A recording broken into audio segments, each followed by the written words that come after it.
Hey, what's up guys? I'm Derek. Welcome to my game room, aka The Lair. Yeah, this is my collection. Hope you guys enjoy.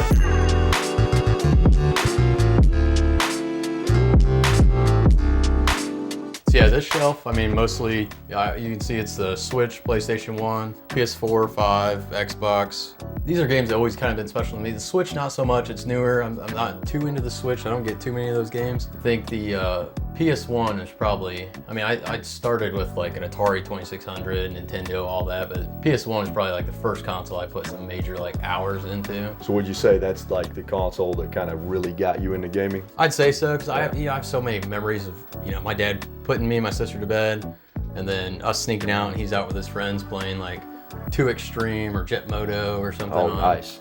Like that memory is like, my dad was my age now back then. So, I mean, it's just crazy to think about. And then the fact that you can go back and replay these games at any time and you still hold on to those like nostalgic memories. I mean, that's just what makes collecting so much fun. So this one's actually kind of cool. So this Grand Theft Auto, this is actually a misprint Grand Theft Auto. Really? So it was rated mature, but then on the back, oh, look at they that. had teen.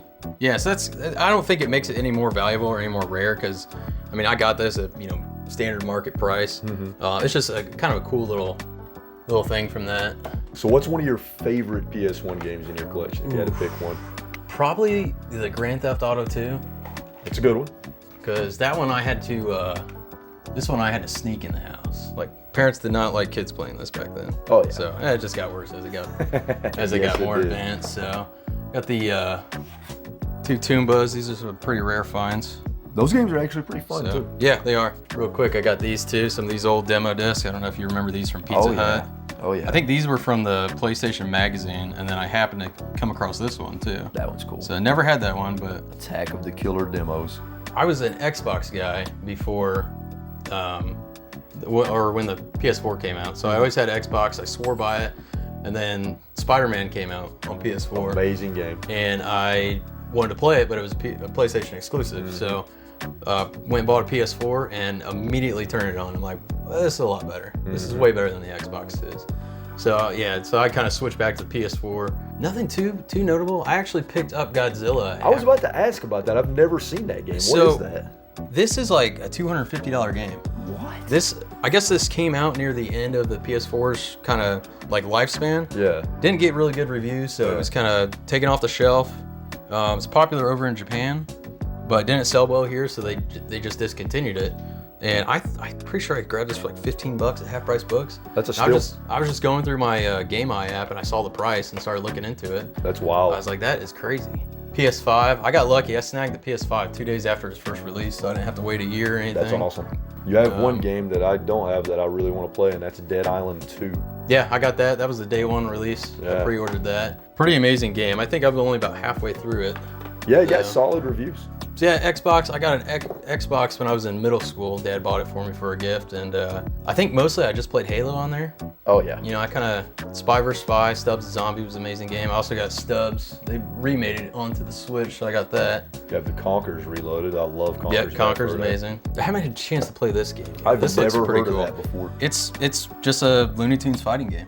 Really? Yep, they just put you up on a little stage and you're just going around beating the crap out of each other. So yeah, with the 360 games, this one went up in price. I actually did seek this one out before it got too expensive. I've heard that one's a fun game. I have not played it at all, but PS2 has 50 Cent Bulletproof. I played that. That was pretty good.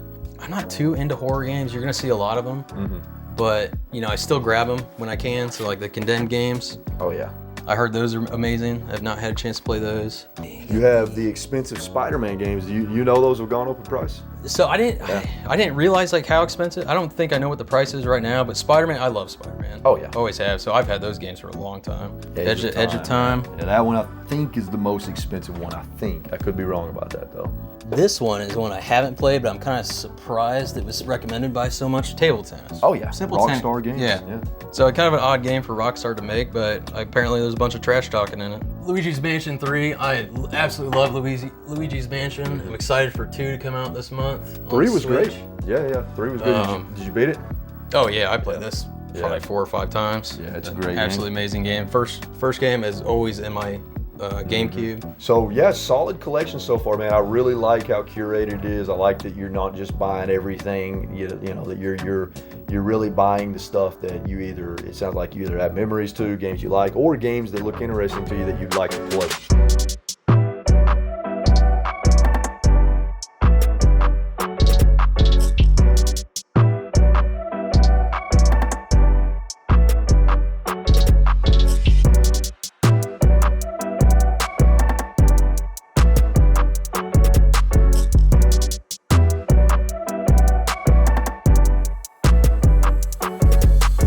I want to tell you guys about a couple of the newest features and updates on the video game buying and selling app Goodiez. So let's say you're out and about video game hunting and you need to do a really quick price charting price check. I'm going to grab a random game just to use as an example. Let's just use Pokemon Coliseum on the GameCube. You click the search bar within the Goodiez app, click title, click the camera icon, brings up the scanner, scan the barcode, and boom, it will immediately pull up the game that you're searching for. So I am now seeing the loose, complete in box, and brand new prices on price charting. But wait, there's more. You can now do a search on Goodiez for games that are missing the manual. Let me show you what I'm talking about. So I'm gonna click on market. Now I could type in a specific game that I'm looking for that's missing the manual, but I'm gonna click filter, and I'm going to select every condition but brand new and then missing manual, and you can see it is now showing me a few games that are listed on Goodiez without the manual.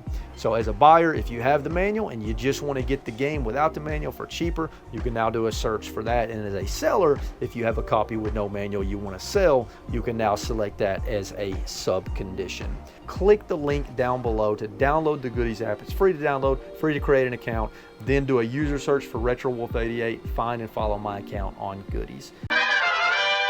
So this is so far my favorite thing in your game room. Oh, this is amazing. I mean, yeah.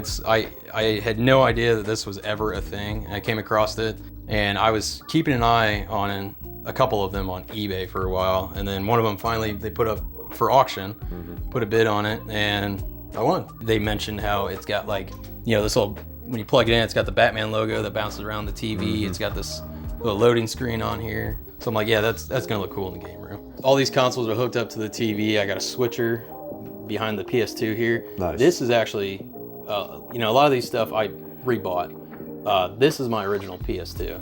That thing has weathered so many storms. My dad showed up one day and said he found it in the basement. This thing had water stains, mud, dirt caked on it. Still works? Oh yeah, cleaned up super nicely. Nico memory card, so that was a trip loading that up and looking at those old save files. That's amazing. One fun fact, this Xbox I had bought, and this thing was just beat up. Like, it was absolutely, like, not really scratches, but just like the paint was more off and stuff. Swiss boot polish.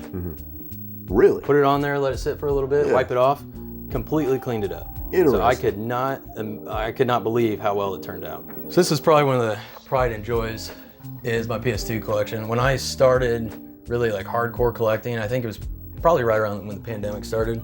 So, and then started grabbing, just some PS2 games that I had growing up. And then I did go a little overboard with these. I bought a lot of these games I did not have. Just the PS2 library is so extensive. It's amazing. That it's just like, how can you not want these games? And I found a lot of really good ones along the way. Got the Fatal Frame games. Haven't played through those. Pretty pricey, right? Yeah, absolutely. Probably my favorite game is Futurama. So this I did have as a kid. Is it a good game, actually? Yeah, it's actually an entire episode. Really? So the video game plays as an episode. Yeah. I didn't realize that Grand Theft Auto Vice City Stories was getting up there in price as well. I think that's sitting around an $80 game. Yeah, it's one that you don't really ever find anywhere. Right, so snatched that up as soon as I saw it. Hitman, got the Haunting Ground. Oh yeah. So one of the top 3 rarest games for the PS2. These are my original handhelds. Really? From when I was a kid. Yep. That's awesome, man. So you got a lot of memories with those? Not so much these ones. The PS or the SP. Yeah. These were just amazing. Absolutely amazing. Until you took care of that sucker. I got all the Silent Hill games. So Shattered Memories is probably the rarest one on here.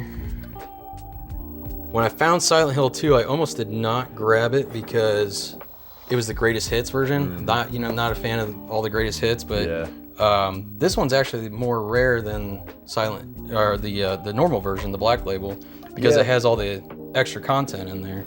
Time Crisis. Time Crisis was one of those arcade shooters, you know, they brought from the arcade, or they ported over to the PlayStation from the arcade. So much fun. Yeah, dude, your PS2 collection is killer. I love it. Oh, I'm obsessed with it. Like, I'm just kind of sad because I've kind of gotten everything I wanted now. You know, there's the thrill when you're hunting and looking for this stuff. Once the PlayStation 2 collection ends, you know, that goes into my GameCube collection. GameCube I went pretty wild with as soon as I started collecting, just because, you know, they were huge in price. I was finding some good ones. Prices keep going up for most games too. Chibi Robo and I believe Pokemon XD. These are actually repro cases. Oh, really? They look good. So with me being, you know, a huge fan of the GameCube, I gotta ask, like, what are some of your favorite GameCube games? Oh, hands down, Luigi's Mansion is my favorite. Nice. Mario Party 7's pretty good. Yep. Oh, Simpsons Hit and Run every day. It's a great game. Yeah, I love that game. Couple little homebrews, Simpsons Kart 64, Detective Luigi. So what are those all about? This is, I mean, it's Mario Kart, but Simpsons characters. Okay. So exact same build. Nice. Detective Luigi, I haven't played. I watched some gameplay of it. It's really not good. It's kind of like a downgraded version of, I'd say, Super Mario 64. Oh, okay. I'm pretty proud of this one. Got the Wizard on VHS. These are super hard to find. That's clean too. It's very clean. A couple nicks on the corners, but overall, very, very clean. You know, I grew up watching Power Rangers. Absolutely loved the Green Ranger. You know, rest in peace, JDF. So yeah, I got the Dragon Zord, got the helmet bust up here, found another Funko. And everything I have over here, I have, you know, the white version of it. So that's awesome. Got the Dragon Dagger, then I got the Saba Sword. Yeah. Besides the Morpher and then the Communicator over there. This isn't my original as a kid, but this Pokedex, man. This my favorite. Such amazing. That's my favorite piece up there. That's a tiger. Yeah, love it. So and this one works perfectly. I don't remember it being like this, like slow as a kid. Yeah. Dude, when those came out, I didn't get one when I was a kid. I missed out on them, but I wanted one. I did have one, and mine got so beat up because I just took that thing everywhere with me. But yeah, these are definitely amazing. You know, it's not a crazy amount of stuff, but you know, everything in here, like this is the room that I come to relax. You know, and I can just sit on the couch, watch TV, and the other day, you know, I just walked over here, just started picking games off the shelf and just admiring them. Oh yeah. You know, just I do that all the time. Yeah, I'm glad I'm not the only one that does that. Well, dude, appreciate you letting us check out your collection. Absolutely, man. Thank you. I appreciate you guys coming. Again, let people know where they can find you on Instagram. Yeah, so zero Retro Ranger. Like I said, I got my entire collection on there. Always posting new pickups, new finds and stuff. I'm pretty active.